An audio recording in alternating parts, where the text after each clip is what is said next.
Maybe it looked like Kumbusha in Denmark and the northern parts of this and other industrial ecology parks in the world, where waste streams from one business become raw material inputs to another. We create closed loop systems for all of this, and nothing has to go to a landfill. Instead, we can try to use biomimicry and make sure that nothing goes to waste, and instead can be upcycled, maybe recycled or downcycled if it has to be. Welcome to Mindful Businesses, presented by Sroufe, and I'm your host, Vidya Iyer. In our podcast, we bring to you brands which are mindful in their practices and processes. A mindful business adopts and employs sustainable social, economic, and environmental practices.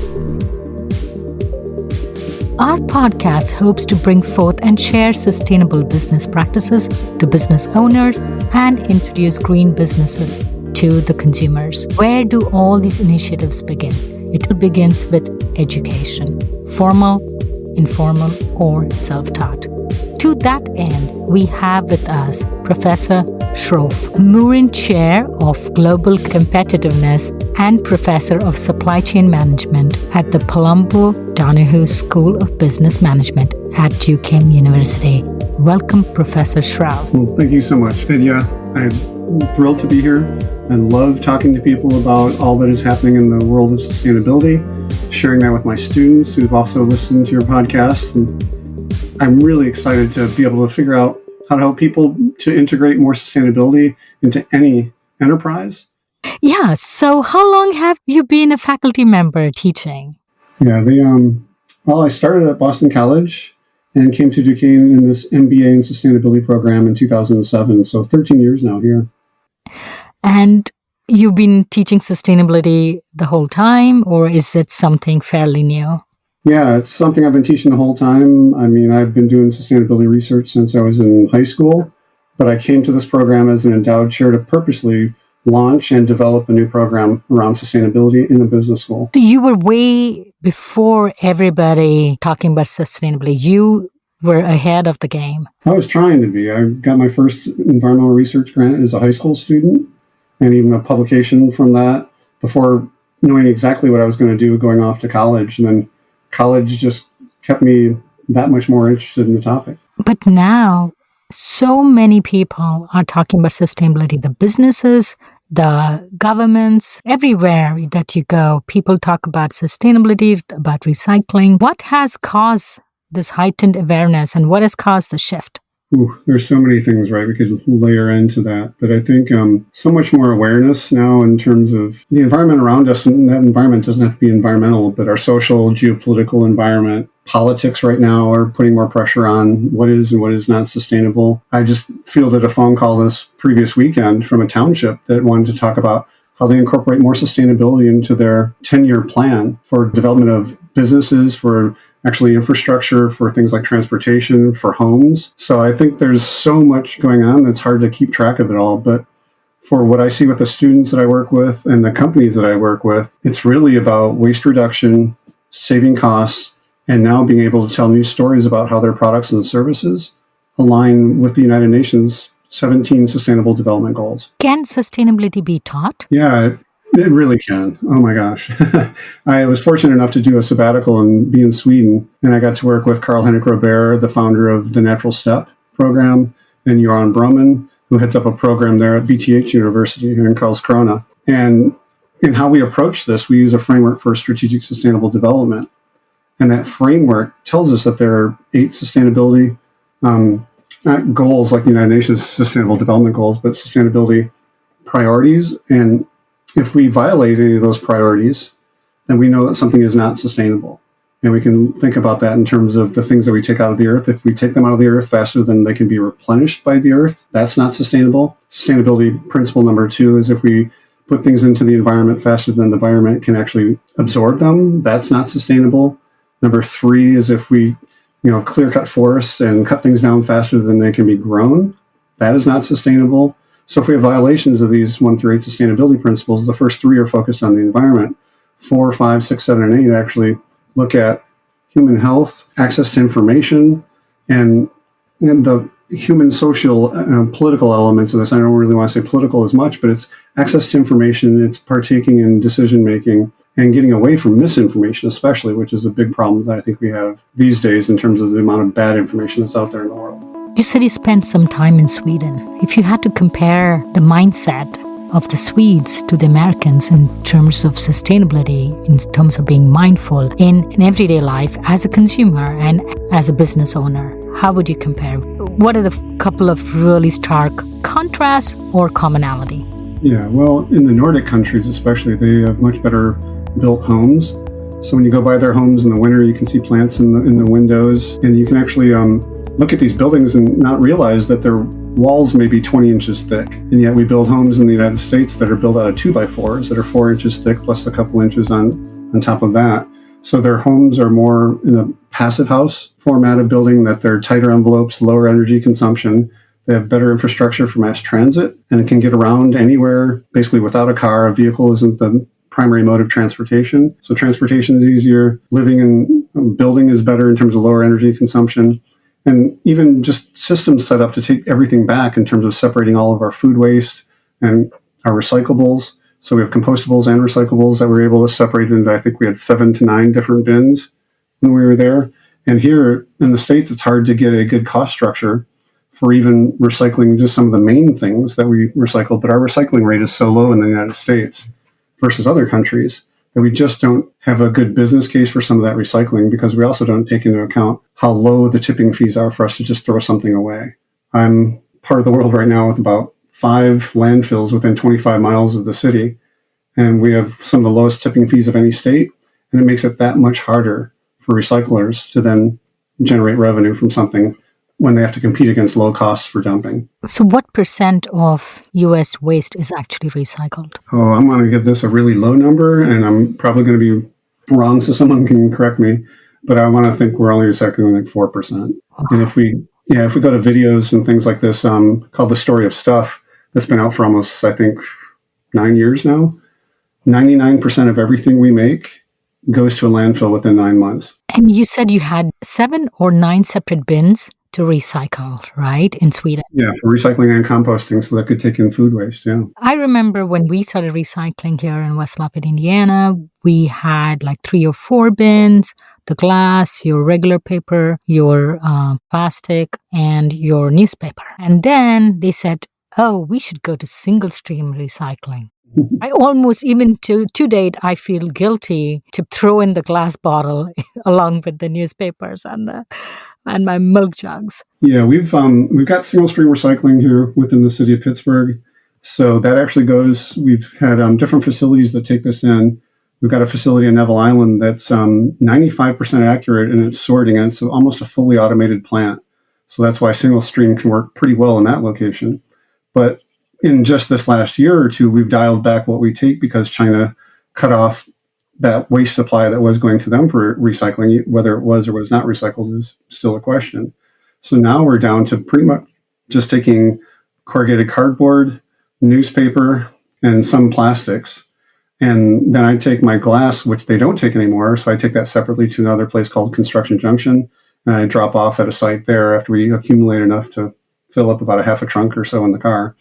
And then that's the way in which we get it done. But yeah, when we were in Sweden, I think we had 7 to 9 different bins we could choose from for all of our stuff to go into. And I also read this article about the recycle sign with the number, the triangle. Yeah. It was a marketing plan by the plastic industry to give you the impression that this, which holds your meat or your yogurt tub, can be recycled. In fact, a lot of it is unrecyclable. Right, it is bogus. It was something that basically the chemical industry came up with to greenwash this and come up with a marketing plan to let people think they could sort and recycle this stuff when most of the time it wasn't being sorted. So I think there's a really good article, or I should say a piece on that in NPR that talks about their findings from that report. And I'm actually working with the city of Pittsburgh right now that has access to some of the same data and some of those other same reports. And we're trying to work on a closed-loop circular economy project for the city to help overcome some of those issues of the past and tie these into existing buildings and create hubs of places where we could better collect materials and find entrepreneurial startups that can take some of those materials and maybe create whole new products from them. We have one company in town called Thread that's been doing that and actually selling that fabric to shoe manufacturers and clothing manufacturers from recycled PET bottles. You've authored several books and research papers on sustainable business practices. One of your latest book is Integrated Management. What is integrated management? Yeah, integrated management is the realization that sustainability is already part of every business, but to what extent it's integrated is to be determined. So an integrated approach is one in which we actually look at sustainability and its use across business functions, and then out even into entire supply chains. And if we scale this, it's not just for the business environment, it also includes our buildings, our homes, and our cities, and the infrastructure that connects everything. So integrated management really is talking about how sustainability can be and already is an integrated piece of every part of a business in terms of the functions, accounting, finance, operations, marketing, new product development, even strategy, public affairs, human resources, and anything else we can think of. You talked a little bit about what you are implementing in Pittsburgh. Could you go into a little bit more details, or is it too early? No. These are parts of the live consulting projects I do with my teams of MBAs, and it's part of an experiential learning program that we've set up as our one-year MBA. Every semester for 1 year, students are in new teams and on new consulting projects, with sustainability being the focus. So 5 projects that I'm running right now, one of them involves the city. Pittsburgh is a great city in terms of a small kind of footprint, but a metropolitan city, lots of infrastructure that needs updating and things that we can actually move into this space. Amazon was, looking at us as one of those competing cities a while ago to try to move to, but we've already got over $1 billion invested here in autonomous vehicles in the auto industry. We've got a lot going on in terms of healthcare, pharmaceuticals, not so much so, but healthcare industry in general, with insurance companies that also provide services around that. And lots happening in terms of tech, robotics, biotech, even converging across some industry sectors. There are lots of nice clusters here in which things are happening where sustainability is part of this in terms of green chemistry. We've got a vibrant Green Building Alliance and a lot happening in terms of high performance buildings in this space when most people think of us as the Rust Belt. In reality, we're very green and have a lot of sustainability activities. One of the things that you talk about in your book is the bottom line. So there is this concept of a triple bottom line, which is profit, people, and planet. John Elkington coined that phrase over 25 years ago and coming up with a TBL and triple bottom line. In the book, we extend this, and I've worked with and talked to John, and he's also written an endorsement of the book. And he even, on one of the Harvard blogs, mentioned that we should change the triple bottom line to an integrated bottom line, which is what I have in the book, and that we can better conceptualize companies in terms of profit and loss margins and P&L statements and these types of things, because that's what we've been measuring for so long. And if we extend that into also including measures of environmental performance and social performance, we'll have a much better and more dynamic understanding of what a firm is doing in terms of its performance. Right now, some say, and some of the resources in the book talk about, we're valuing companies while only looking at 20% of what we can measure, when 80% of the value of a company is in its intangibles. And we already measure intangible things like brand. If you think of Pepsi or Coke and how much they put on their balance sheet for brand, it's in the multiple billions of dollars. Yet it's an intangible. And we can extend these intangibles to include environmental and social performance to have a better picture of what a company's really doing and whether or not they're at risk. While on paper, they may seem very profitable, but in reality, they may be contributing to things that are very detrimental to the environment and not actually engaged in providing better social performance, but instead eroding the social fabric of our society. And those are things I'm pretty sure people would want to be looking at. As we have access to databases now, we can get to 400 to 700 environmental and social performance metrics per publicly traded firm in the United States. Is some of this part of sustainable investment, socially conscious investment? There's a movement now where people want to invest in firms which follow their beliefs. Yeah, and that's a great wave to catch as people are looking at SRI or socially responsible investing. There's really good information from the United Nations on socially responsible investing. The other parts of these movements are crowdsourcing and starting companies and new products and actually looking at impact investing. So slightly different terminology, but people that are putting forth money to invest in some startup or some company or an idea because that startup, that product, or whatever it is they're putting into the marketplace provides environmental and social benefits on top of a financial benefit. And with some of the work that we do even here on high performance buildings and some of the things that are baked into this book and some other books that I've written, what we're finding is that the financial returns on these things are really good. And there's even green bonds that are now coming out of this, and municipalities are getting involved, whole cities are being involved in this. And then when we look at just the financials, it's good to begin with. It's a better investment when we start including environmental impacts avoided. And we look at social performance. For some things, it can be 10 times better than the financial return. And that's fantastic. That's, I think, news people want to hear about, and a story entrepreneurs can tell about how their product or how their service is better than something else in the marketplace. And you said there were some metrics that you have to measure sustainability performance and social performance? Yeah, well, people can start by maybe going to B Corp, right? So B Corp has a toolkit available for people that want to start reporting environmental and social performance metrics. We can also go to SASB, the Sustainable Accounting Standards Board, SASB, and they break out 84 different industry sectors and tell you what's most material to those industry sectors for reporting in terms of environmental and social performance. So they're another great platform to get to. Outside of that, you can look at some of the impact investing kind of websites that are out there. I want to say there's some of the impact investing sites. They also have great toolkits in terms of what to measure and then report about your product or your services. And then kind of the Uber one overall, if we go to the Global Reporting Initiative, basically every company now out of the S&P 500 is reporting something in terms of a sustainability report. And that report typically falls under the guidelines of a Global Reporting Initiative, or GRI, report. And they're also mapping a lot of what they do now into the 17 United Nations Sustainable Development Goals. So blockchain is a word which is in vogue. How can blockchain be used to create a transparent, sustainable environment? And when I say environment, I mean an organization, their supply chain. Yeah, I really think of this in the context of an enterprise, right? So an enterprise can engage in and invest in the potential that blockchain is touting, then we can actually see blockchain becoming a triple ledger approach to understanding a transaction. So when we have a purchase order in for something that we're getting a raw material from around the world, we can actually have the chain of custody follow that product till it gets to us. We fabricate it, move it into another product domain, get it out into the market space. People may use it, consume it, dispose of it, or maybe it back in a closed loop system. But we can actually, and I'm working with a company right now, even looking at how RFID technology can follow those materials around the world. And every time that transaction takes place or it changes hands or it goes to a different mode of transportation, it can keep track of the environmental impacts from that mode of transportation, because it'll know what kind of truck it's on, what kind of engine it has, what kind of fuel is going into that engine, whether it's on a train, a ship, or a plane.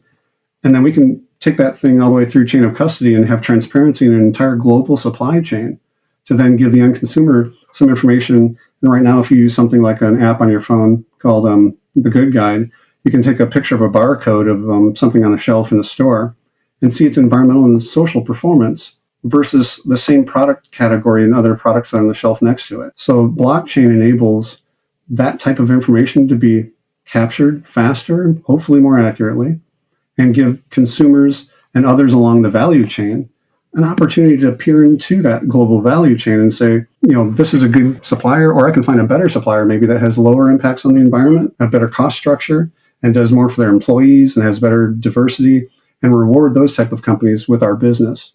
So I see blockchain as a hugely potential thing that I haven't been able to get my hands into the virtual cube in terms of the blocks right now.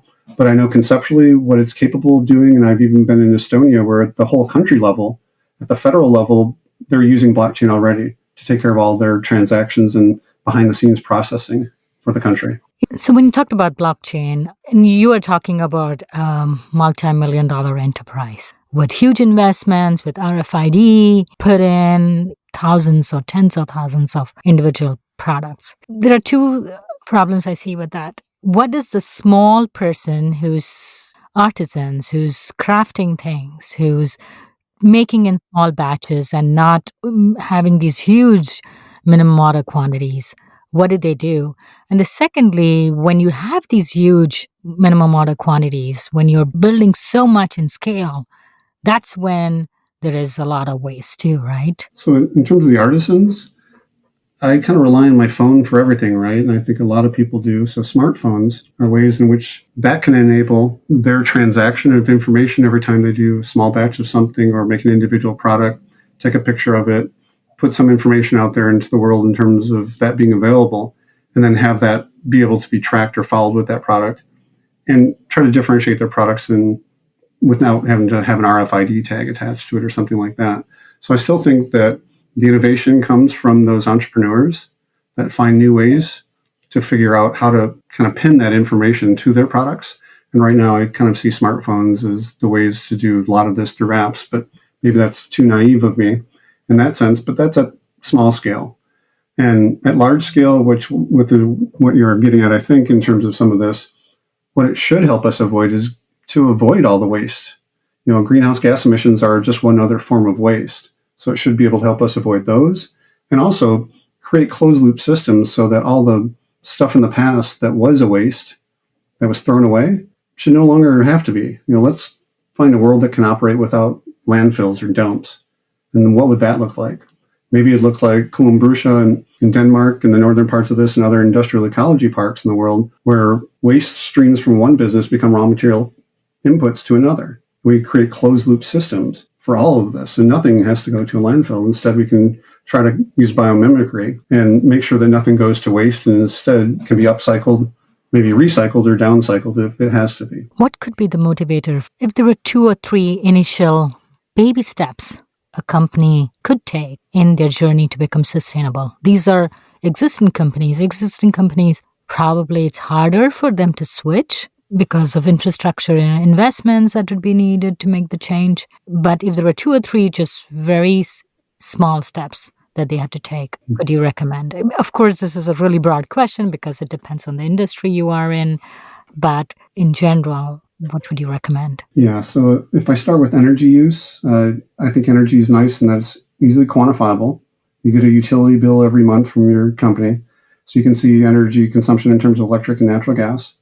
You can go to websites like greenandsave.com and their master ROI table and see 70 different options for good paybacks in terms of putting things like a programmable thermostat in a home or a small office renovation, and can look at how much energy you consume and think about energy consumption. There's always a really good payback and lots of alternatives available for us to create low energy or net zero types of buildings with really good paybacks on this. And again, if we look at the indoor air quality, if you're hiring employees that are going to be in those spaces, if you have a high performance building that has good indoor air quality, they're going to be healthier when working there. They're going to want to come into those spaces also if this is an innovative space to be working in.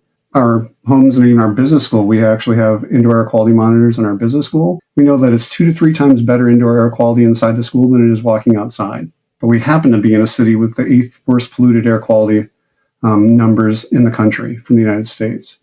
So I would look at energy as a great place to start. It's the low-hanging fruit for some of this stuff. You can expand that into things like worker health and productivity and indoor air quality. And recycling and those types of things I think are available to us already. We can take better advantage of those types of systems and closed loop systems especially, and try to look for how we can better source and have closed loop systems wherever we are located for whatever materials we might need. And if you want to create your own energy, renewables right now, in 73% of the United States are cheaper than, if you do it yourself, it's cheaper than getting electricity from your utility company. So there are great incentive programs available to do this and to take control of that cost structure. And what are the tools that managements could use to see the change and implementation? Yeah, a great question, right? Because you could pose that question from management from finance, management from accounting, management from operations, what do they need? And some of it's just the awareness that it's already part of every one of those professional associations. If you go to meetings for accountants, there's already a professional association that has all the tools available to you to show you how to integrate sustainability. Same thing for finance, and lots of high-level stuff at the United Nations level, United Nations Global Compact companies that have signed on to do this, and then drill down into more detail with other sites for this. Same thing with operations in terms of waste elimination. It's an extension of total quality management to total quality environmental management to then integrated management over time. Human resources or organizational behavior have all looked at this in different ways in terms of how do we go out and get really good talented people and have them want to work for an innovative company so we can sell them on sustainability being part of what they do and why they'd want to work with that company. We can extend this to our supply chain people in terms of procurement, inbound and outbound logistics in terms of choosing providers that have better performance and lower impacts on the environment. When I mentioned all those different performance variables that are out there for all publicly traded firms in the United States, hundreds of environmental and social performance metrics already out there. So you can find this information and screen your suppliers for it or bake it into your contracts when you either want to sell to somebody else and do B2B commerce, or if you're doing B2C commerce kind of transactions, and actually bake these things into your contracts to say that you want to work with suppliers that are more environmentally friendly. You want to procure materials from certain types of certified, suppliers, whether it's an ISO certification, the International Organization of Standards, for things like 26,000 would be for corporate social responsibility. 50,000, their standards are for energy management. 14,000 are for energy management systems. So there's a lot of standards out there we could bake into those things to show that it's already happened. We already know what best practices are, and we just need to get people up to speed on the educational aspect of this, and that it's not as hard as they might think it is. It's already been happening. There are good company examples out there doing it. And if you're not doing it at your own company, there's an opportunity that you can close that gap, save money, reduce waste, and become a better provider of a product or service. So we've been talking a lot about businesses, enterprise, and companies. As a consumer, how could I make an impact? One way, demanding better choices made by the enterprise. But one of the things that I was thinking when you talked about Sweden is the houses. Our houses are built with 2x4s. Mm-hmm. Correct me if I'm wrong. I do not think there is any other country in the world where they build houses this way. Even Canada, even all of Europe, Asia, they don't build houses with this sort of a very...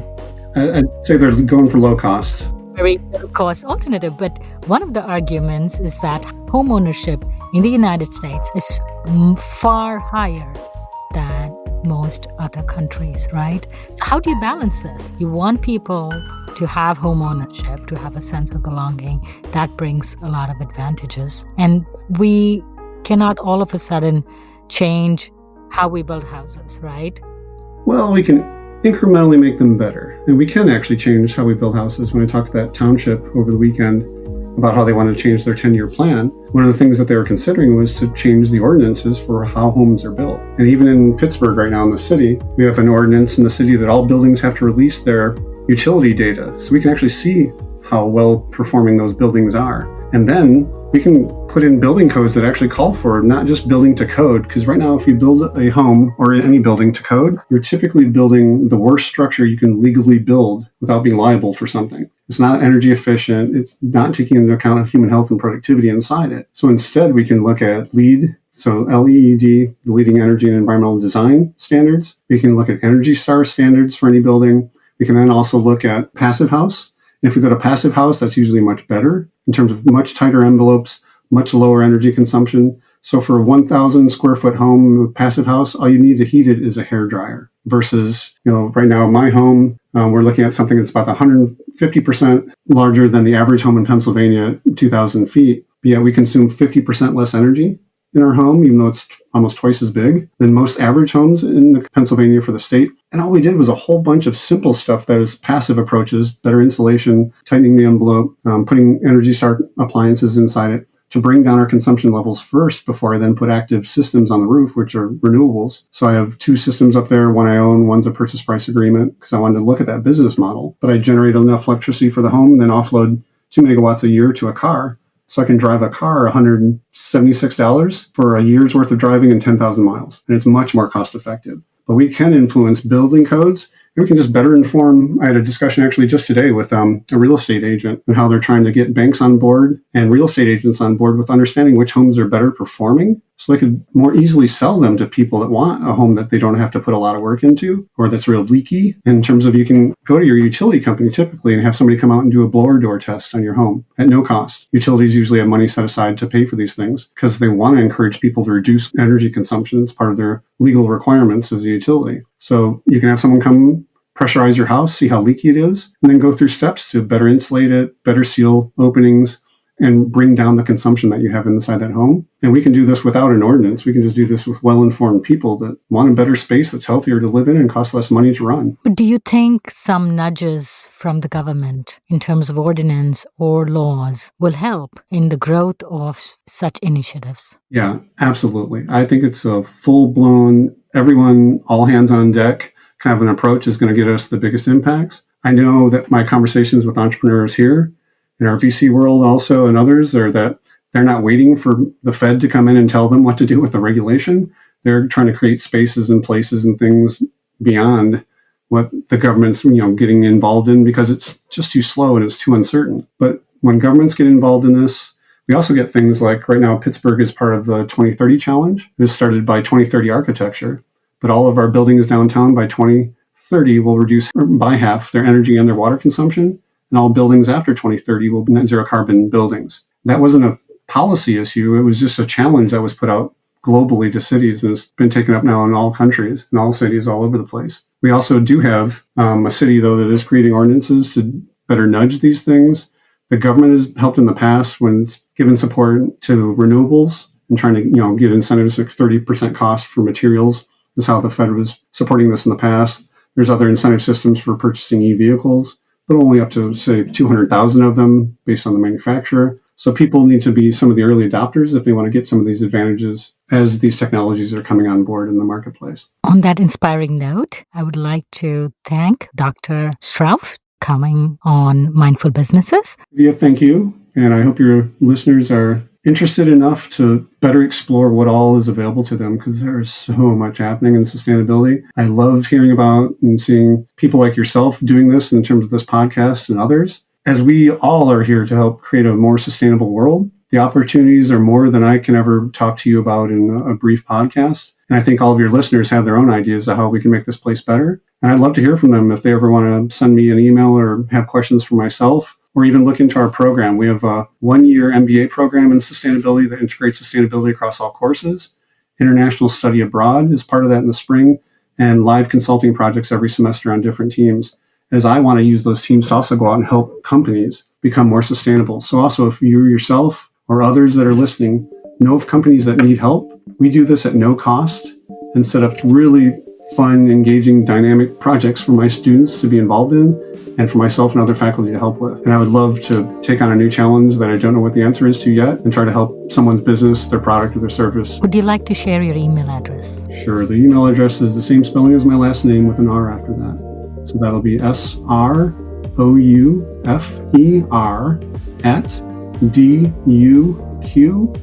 @duq.edu. And the DUQ stands for Duquesne University. So that's how you can more easily reach me. I look forward to hearing from anybody and any kind of questions you might have and whatever help we might be able to provide you. If you're a creator of a mindful brand or would like to recommend a mindful brand to be featured on our show, send us a message on our Facebook or Instagram page. Our Facebook address is Mindful Businesses and our Instagram handle is mindful_businesses_podcast, or visit our website, which is mindfulbusinessespodcast.com. If you learned a thing or two from this episode, share it with one friend. We recorded this podcast in Lafayette, Indiana. Tatum Gale composed the music for this podcast. This is Vidya Iyer with Mindful Businesses.